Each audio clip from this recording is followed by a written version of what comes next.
Hi guys, this is me Ate Precious.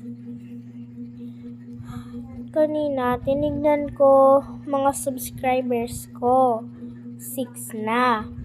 Pero, hindi na ako happy kasi binawi nila. Binara ko eh. So, kayo guys, mag-subscribe naman kayo.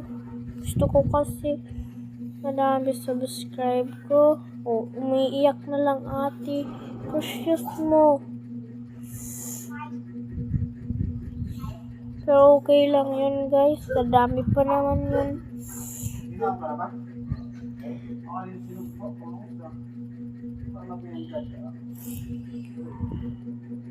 So kayo guys, mag-like and share please and subscribe. Para hindi na umayok yung Ate Precious niya. Bye! Mag-request na lang kayo kanta na real kakantahin ko guys, at tsaka pwede ko din mag-request kayong sumayaw ako. Pwede yun kayo mag-request, kanta, sayaw, basta magsusubscribe kayo. Okay, bye!